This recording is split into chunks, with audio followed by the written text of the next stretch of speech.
therapeutic lifestyle changes are those thoughts, behaviors, relationships that have a positive impact on your life. They are the things that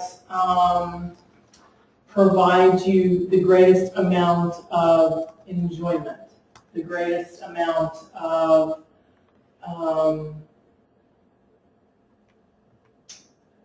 lust for life, for a better word, and the greatest amount of proactive protection for your physical and your mental health and some of your relationships also. And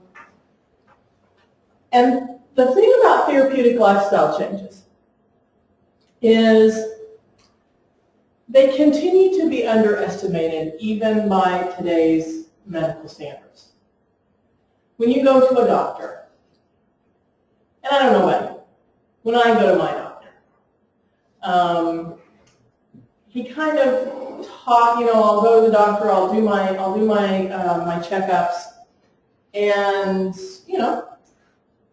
I can stand to lose a little weight. I can stand to lose a little weight. He never talks to me about my weight. He never talks to me about my weight. He talks to me about my cholesterol. He talks to me about my blood pressure. All those things are great, but he never talks to me about my weight. Now, he does ask me about my stress in my life, but I think medical doctors today, and not all, I don't want to generalize, but we have a tendency to treat symptoms, is what we have a tendency to treat, and we have a tendency not to treat what are some of the underlying factors of some of the things that happen in our life. So not only does the medical community underestimate the power of therapeutic lifestyle changes, but I think sometimes they underestimate the unhealthy aspects of not talking about these therapeutic lifestyle changes. Dieting, and these are things that everybody has to deal with in their life. These are areas of your life where you have to be motivated and involved. You have to be self-motivated to be able to kind of look at these parts of your life, put them in the right balance, so that they bring that positive aspect to your mental and your physical health. So obviously a therapeutic lifestyle change, the TLCs that we're going to be talking about today is diet, nutrition, a healthy weight. Obviously, weight is very important. And how your weight affects your overall health is very important. Your weight puts stress on your bones, your joints, your organs. So that's obviously going to be something that we're going to look at today. Exercise, the value of exercise, not only as a way to control your weight, but also as a stress reliever. Time in nature, recreation, having fun with, your family, your friends. Relaxation, this is something that, again, can be done with family or friends or by yourself. Managing your stress. I did a previous lunch and learn a couple weeks ago on anxiety and stress management, so we'll touch very briefly on some of those things. Your service to others and spiritual involvement. Service to others, having a purpose other than yourself. I think we are purpose-driven beings, and we all need something to kind of get us out of our own heads sometimes. And spiritual involvement is just that.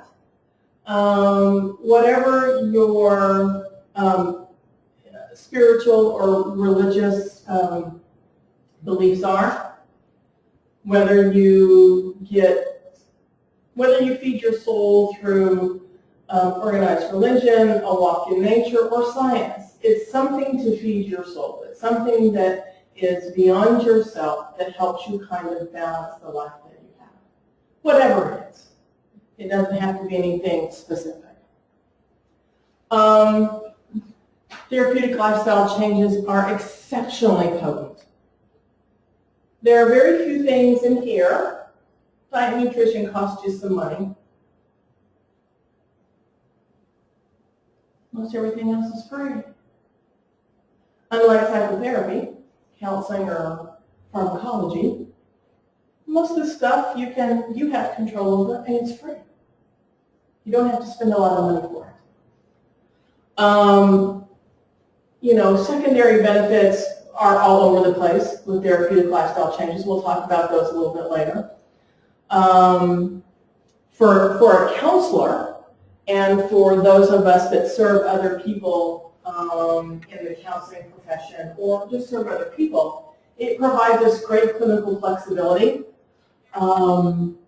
It provides us a number of interventions that we can use along with some other research-based interventions that can be very, very helpful. And I think above all, looking at these particular parts of your life and how you are dealing with them connects you to other people. We have a good balance here of what I call biopsychosocial, it's called a biopsychosocial mode, a biological model, a psychological model, and a social model. So we're hitting on every aspect of you as a being, as a living, breathing, spiritual being. So that's what we're going to kind of go through for the next 45 minutes or so. So some eye-opening statistics and some information with regards to therapeutic lifestyle changes. The National Academy of Sciences found that Americans are we are one of the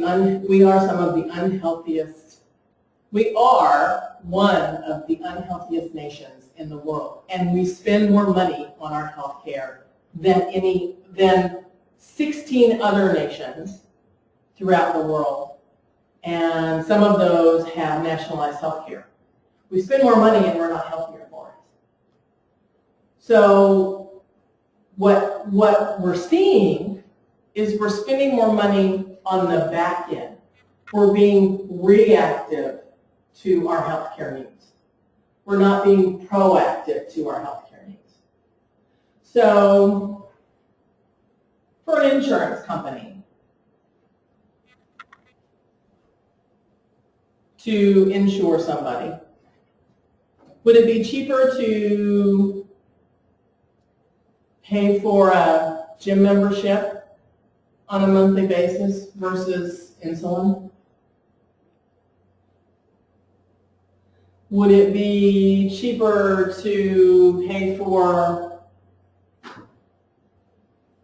massage therapy, acupuncture, any type of non-traditional forms of therapeutic lifestyle changes than it is to have somebody come in,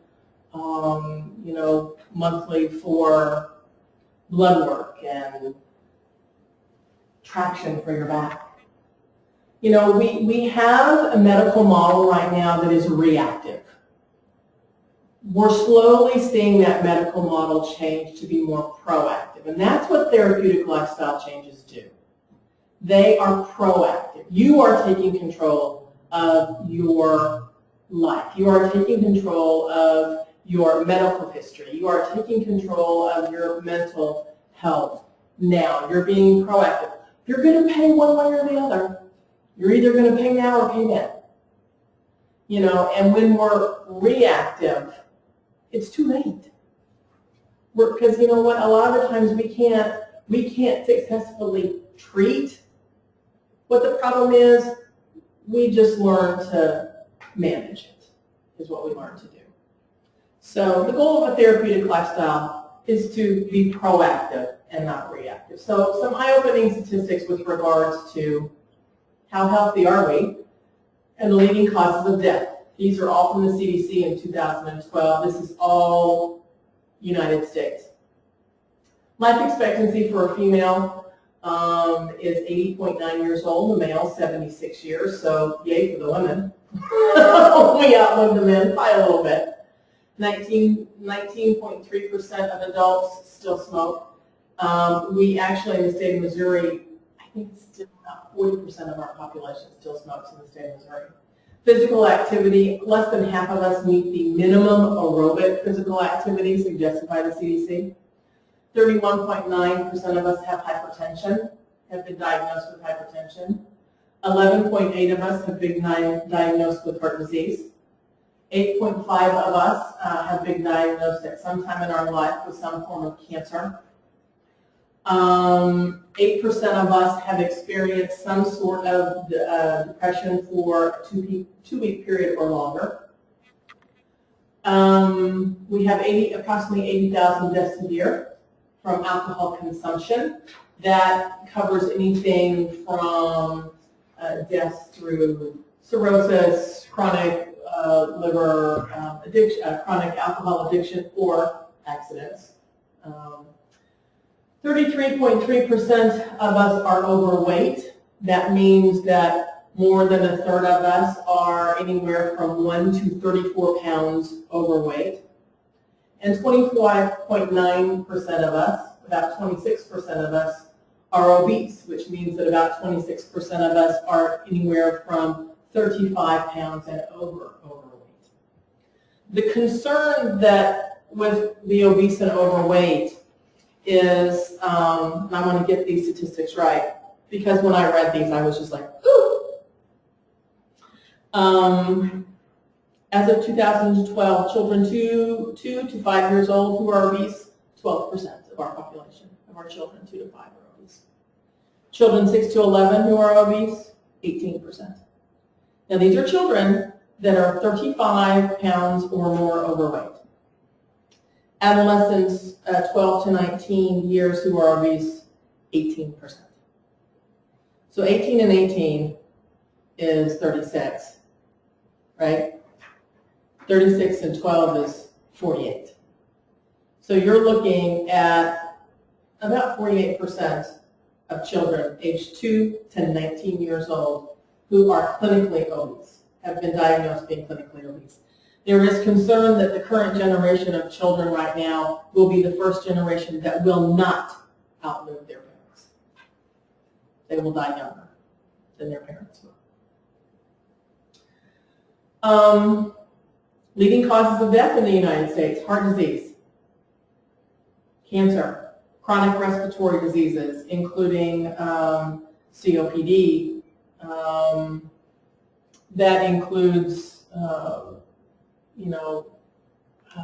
lung cancer, well, cancer, that would include COPD, so any type of smoking that would restrict your respiratory.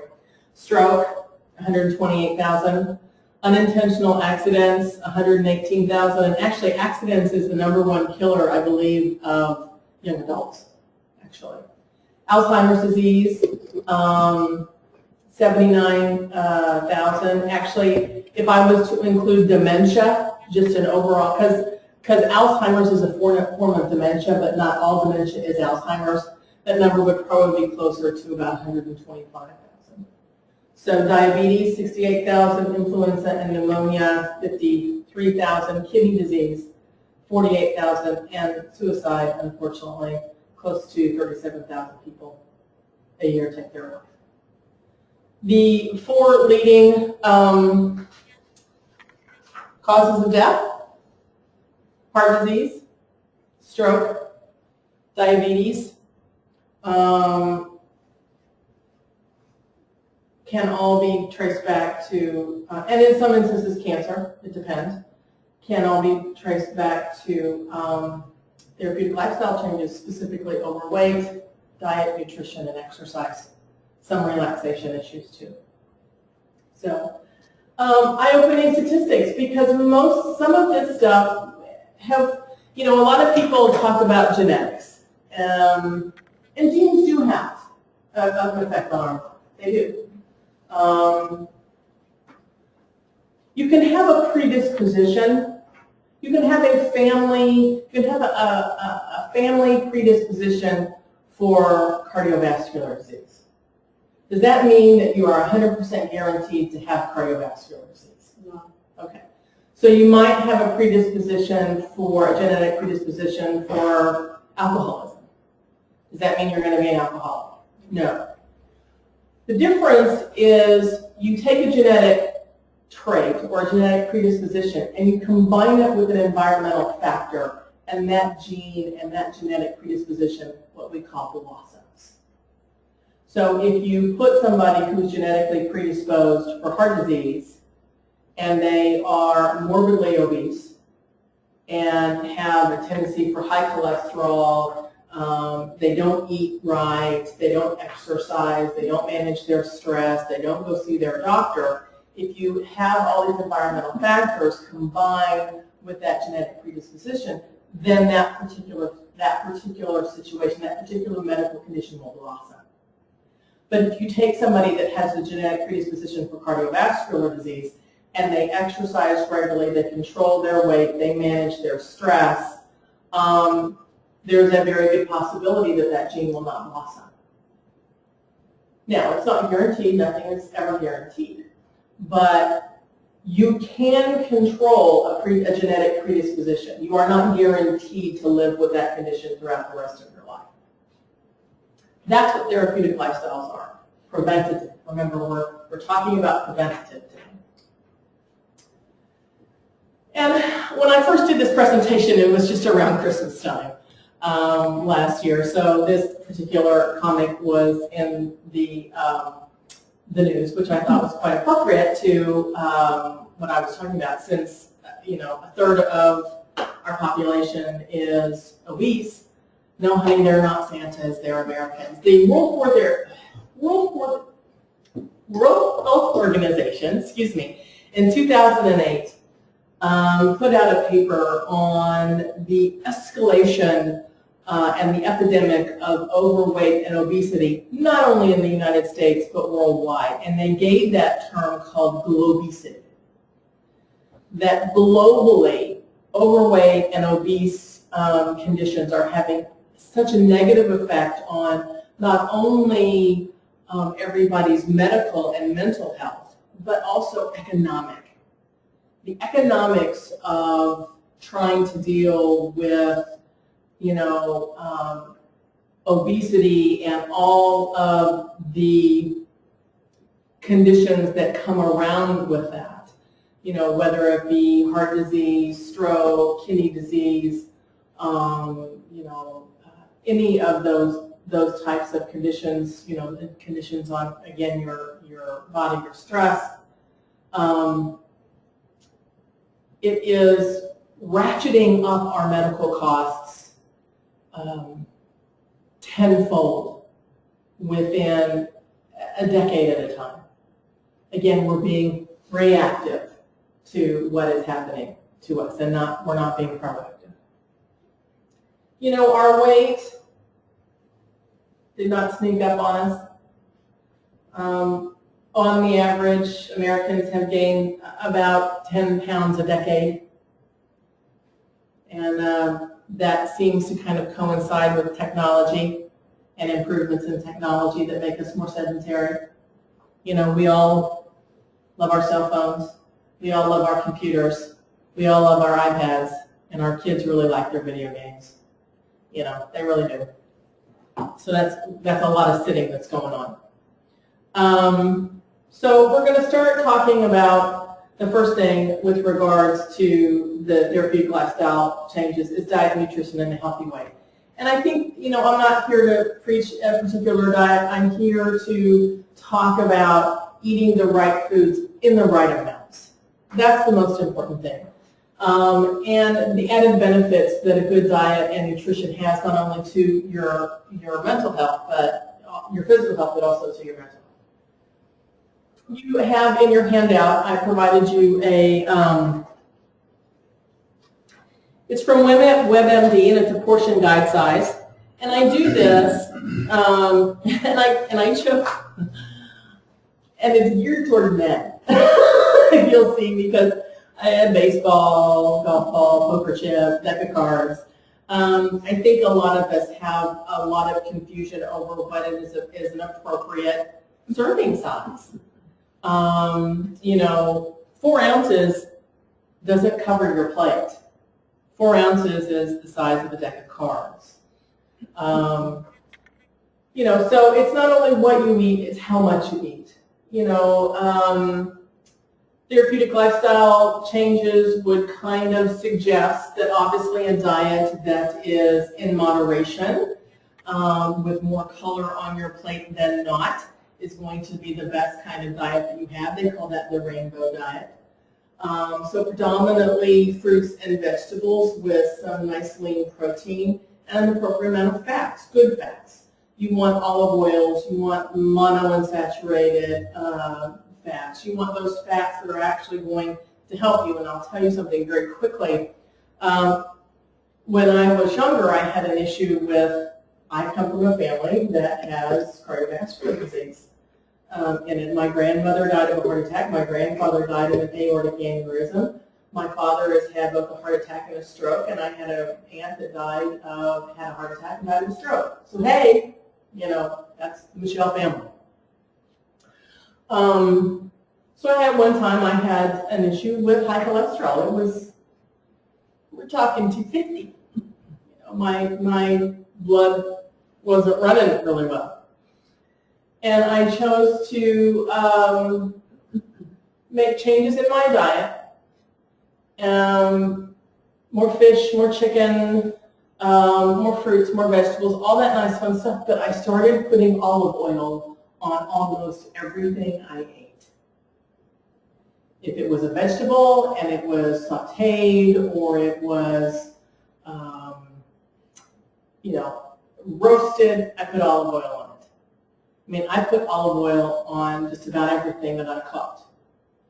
And with those changes that I made and adding that olive oil, my cholesterol went from 250 to about 180 in about 6 months. So it's something that you can control.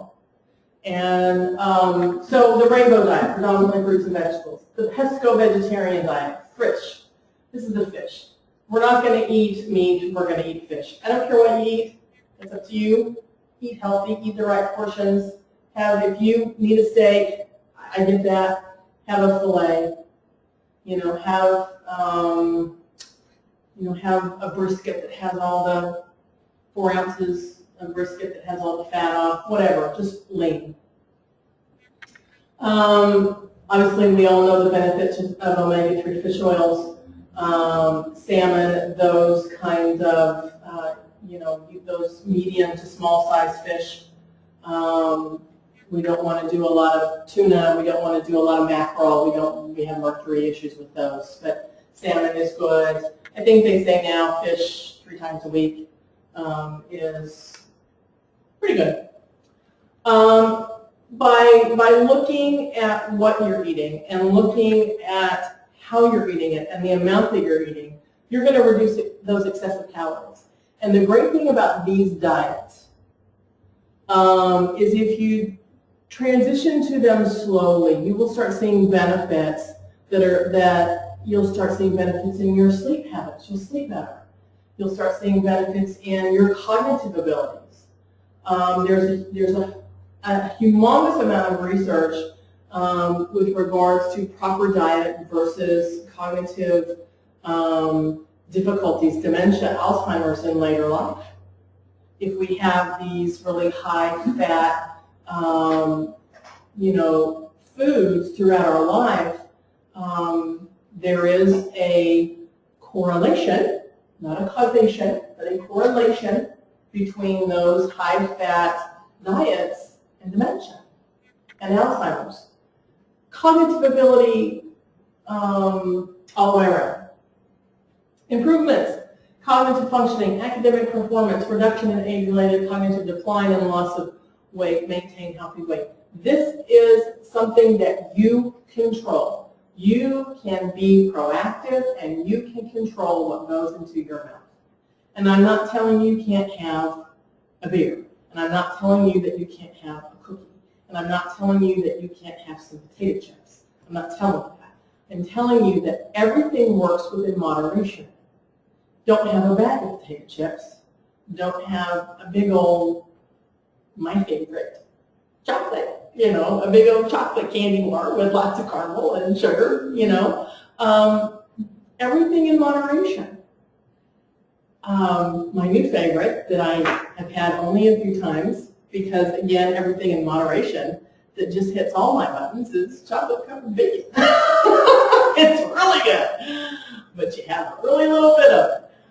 Everything in moderation. Diet, nutrition, very proactive, something that you can control. And I know you hear it a lot. I get it. And sometimes when we hear this stuff over and over and over again, it becomes white noise in our head. But the reason you hear it is because the research is undeniable. It's undeniable. Exercise and physical activity. Again, this is something that we've heard a lot of. What are the benefits of exercise? Other than losing weight, what does exercise do? Helps your brain. Helps your brain. How does it help your brain? Increases the endorphins and all that to make it work better. Yeah. Exercise brings more oxygen into your body. More oxygen goes to your muscles, your organs, your brain. It does release endorphins and chemicals that kind of, make you feel good, and, kind of the same kind of chemicals that are released when you do a recreational drug. But those endorphins are created naturally through the body. So it also provides wonderful, wonderful relief from insomnia. You want to sleep well? Go out and walk 30 minutes a day. That's all you need to do. Walk fast enough to where you're sweating a little bit. If you're walking with a friend, make sure you can talk, not carry on long conversations, but you're a little out of breath, just a little, but you're getting your heart rate up for 30 minutes. I always sleep better when I exercise, no matter if it's 3 times a day for 10 minutes, whether it's 1 hour a day, whatever. That's one of the wonderful benefits of exercise is you sleep better. If you sleep better, then guess what else your cognitive abilities are going to improve again. Your stamina is going to improve. You're going to have more energy. One of the biggest complaints about exercising is everybody says, I'm so tired when I get home. I don't want to. Well, you know what? If you exercise, it's kind of a vicious circle. You don't exercise because you're tired. Because you're tired, you don't exercise. Well, the secret to that is exercise gives you the energy to continue to exercise. So if you exercise regularly, you're not going to be tired anymore. And you're sleeping better. So that's another benefit for energy. Again, exercise. Some nice research out there about exercise and cognitive abilities later on, Alzheimer's, dementia, cognitive functioning, these things. Parkinson's disease, actually. There has been some research on physical activity and Parkinson's. And I kind of want to take exercise out of that and just put physical activity, because I might not exercise, but I get out and work in my yard. I pull weeds. I'm down on my knees, I'm lifting stuff, I'm putting mulch in. That's physical activity. That counts. As long as you're getting your heart rate up. You got to get your heart rate up. Playing with your kids. Playing with your kids. Playing with your grandkids. Another great thing. One of my favorite therapeutic lifestyle changes is nature. There's just nothing better. Have either of you two ever used guided imagery in helping you relax? Okay. So guided imagery, and this is one thing that you have to understand about guided imagery, is it's not just thinking about being on a beach. It's actually closing your eyes, and you want to engage every sense you have about being on a beach or in a mountain. So the beach is it. You sit down, you close your eyes, you imagine yourself sitting on a beach, in a beach chair, the sun's hitting your face, so you can feel the rays of the sun, you can hear the waves coming into the ocean, you can smell the salt air and that kind of mustiness of the ocean, put your feet in the sand, feel the warmth of the sand between your toes. That's guided imagery. You got to be there all the way. It's just not going to your happy place. It's actually being in your happy place. Nature has been a respite for thousands of years. The sounds of nature, the fresh air, the silence a lot, kind of helps us balance all the stuff that goes on in our head. We live, our society, we put people in boxes during the day with limited availability to sunlight. We have fluorescent, we have fake light, we have air that's not fresh, that's recirculating, and we're in cubicles and in artificial environments. And we're there from 8 o'clock in the morning to 5 o'clock at night, and we're staring at computers, and we're not getting up and being active, and then we wonder why we don't have any energy at the end of the day. Because it's kind of, these environments are kind of sucking all the life out of us. So what nature does is it provides that respite. It provides that balance. So whether it's taking a walk, whether it's getting out and working in your yard, whether it's taking a vacation, going to the mountains, riding a bike, kayaking, I don't care. Getting out into nature. Taking a walk, I love taking the walk. Take the walk without the headphones in your ears. Listen to the birds. Listen to the sounds. If we don't use nature as a way, as a respite, as a way to kind of balance this stuff going on in our head, the new thing is technopathology. And a pathology is a disorder. A pathology is something that is something that is to the point where it does not allow us to function well. It doesn't allow us to function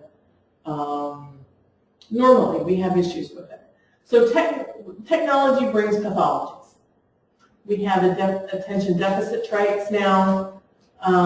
We have so kind of ADD-ish all over the place. We can't really, we're kind of jumping around. We have the attention, of a gnat. Continuous partial attention. So we're really not listening to what you're saying. We're kind of doing this thing, oh, okay. So digital fog, that's kind of where your brain is just encumbered with all the computer and all of the digital stuff that kind of invades your space all day long. Techno-brain burnout, data smog, frazzing. Frazzing is frantic and ineffectual multitasking. Screen sucking, that's pretty obvious. That's where you're just in front of the screen all day long, and you don't take your eyes off of it. Online compulsive disorder, techno-stress, and hyperreality. Hyperreality is one of these that is becoming more and more common with children who play an excessive amount of video games. And I'm talking more than 5 hours a day. Actually, technically more than 2 hours a day.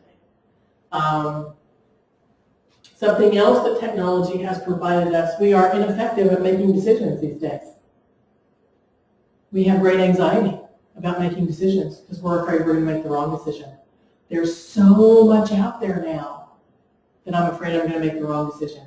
So guess what? I won't make any decision. So we have teenagers that are actually, and young adults that are coming up that really have great anxiety about making a decision because they're so afraid of being wrong or so afraid they're going to miss out on something. So what nature does is nature takes us away from these technopathologies. It provides that soothingness, that relaxation, that we need, the fresh air again and the silence. And we tend to, technology tends to have us train kind of, is anybody familiar with Pavlov's dogs? How they kind of, learned how to salivate when the bell rang. We kind of learn how to react when our little things ding and swing and buzz, and that's the same thing. We're being conditioned. We're just not salivating. So nature, get outside, be proactive, enjoy nature. Yes, it can be hot. Natural settings can enhance both physical and mental health. Natural settings offer silence as a wall, and natural sounds and stimuli that have been proven to be restorative. Natural settings can reduce stress, depression, and ADHD. You know, if you have a child that has ADHD, get him outside and have him run around. I mean, exercise. Use that energy. Natural settings can provide spiritual life. They can be very healing. A lot of people really find that nice restorative connection with nature, that spiritual connection with nature. Recreation. This is fun. It's recreation. I like recreation because it is a recreation. You are recreating something fun about yourself and your friends. You continue to have a childlike playfulness. I think the minute we stop wanting to learn, we decline. We have to have fun. Humor for healing and for health. Cultivation of positive emotions.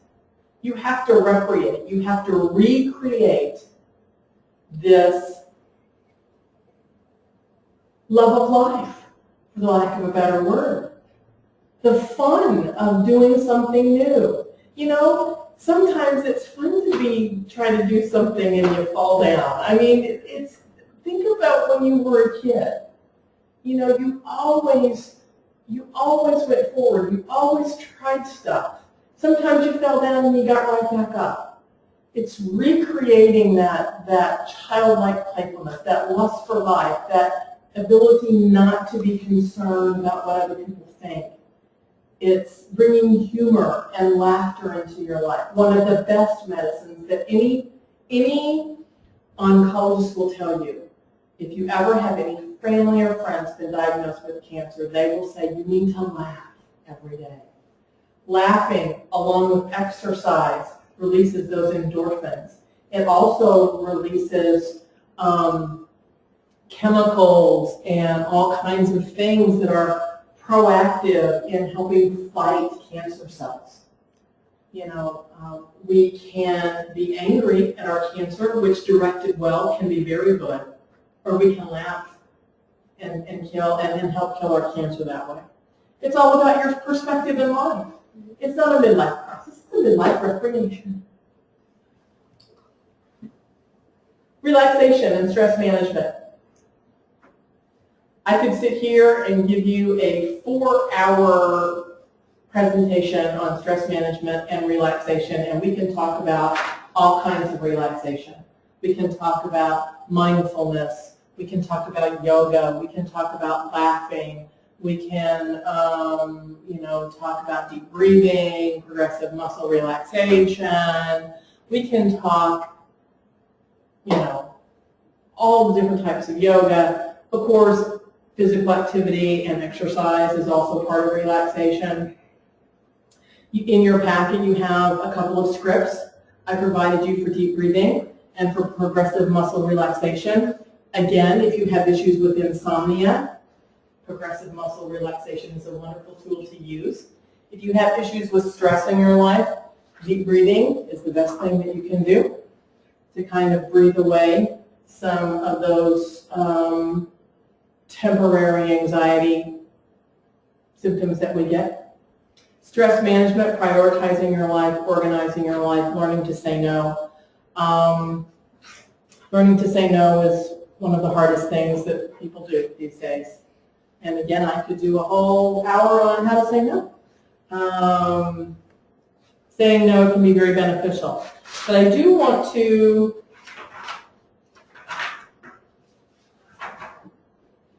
go back just for a minute, because I do want to tell you this particular quote. It's from Barbara Fredrickson. She's a leading scholar within social psychology and positive psychology.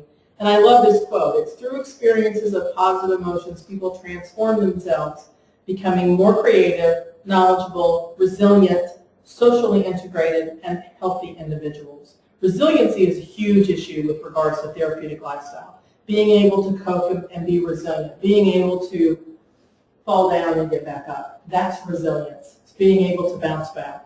So, and that's part of recreation. Deep breathing, mindfulness, muscle relaxation, that's all part of that mindfulness. Yoga, oh my gosh, there are 50, hundreds, thousands of different types of yoga. Literally, I mean, there are thousands of different types of yoga. Some focus on breathing, some focus on sweating. It depends what you want to do. I, for a number of years, did Kundalini yoga, which is more breathing and stretching, which when you are a woman of my particular age is very beneficial because you tend to, you know, not be as flexible as you were. So, and laughing. Stress management, I'm going to say these things. If everything's a priority, nothing's a priority. Don't worry about what your friends and neighbors do. Choose what you want to do, what's important to you and your family. That's your priority in your life. Organize. Some people work from files, other people work from piles. However you work, make sure you are as organized as you can possibly be, because when we're not organized, we have a lot of clutter in our head that causes clutter in every parts of our body. Clutter in our head can clutter up our arteries. It can make us very anxiety-ridden. Learn to say no in a very nice way. I'm sorry, Joanne, I really do appreciate you volunteering me for the 3rd year in a row to be the chairman of this particular committee, but I think it's time to give somebody else a try. You know, I'll help as much as I can, but thank you very much. So you gotta do. Don't feel bad about saying no. It's a word just like any other word. In our English language, it has a purpose. The last 2 things I'm going to talk about with regards to therapeutic lifestyle changes are service to others and spiritual involvement. And I think, as I mentioned earlier, we are such purpose-driven beings that I think we kind of all are in service to others, no matter what we do. Even if we sit in our basements and work on a computer, we're doing that job most of the time for other people. So it's very important that you understand the benefits of altruism and the benefits of spiritual involvement. Spiritual involvement is vitally important to most people. It's a major means of coping with stress and illness. A lot of people have faith is a huge component of their spiritual involvement. Other people, again, find the feeding of their soul through nature, through science, whatever. You want it to be a positive. You know, you don't ever want your spirituality to be toxic to you. You want it to be something that's positive in your life. There is something called religiosity. It's religious toxicity, and that is a toxic kind of spiritual involvement. One that's not good for you. It's not healthy for you. It's demeaning for you. We don't want that. We want your service to others and your spiritual involvement to be uplifting to you, because the bottom line is, when you do something for somebody else, you automatically feel better. Those endorphins that come, you know, when you exercise and when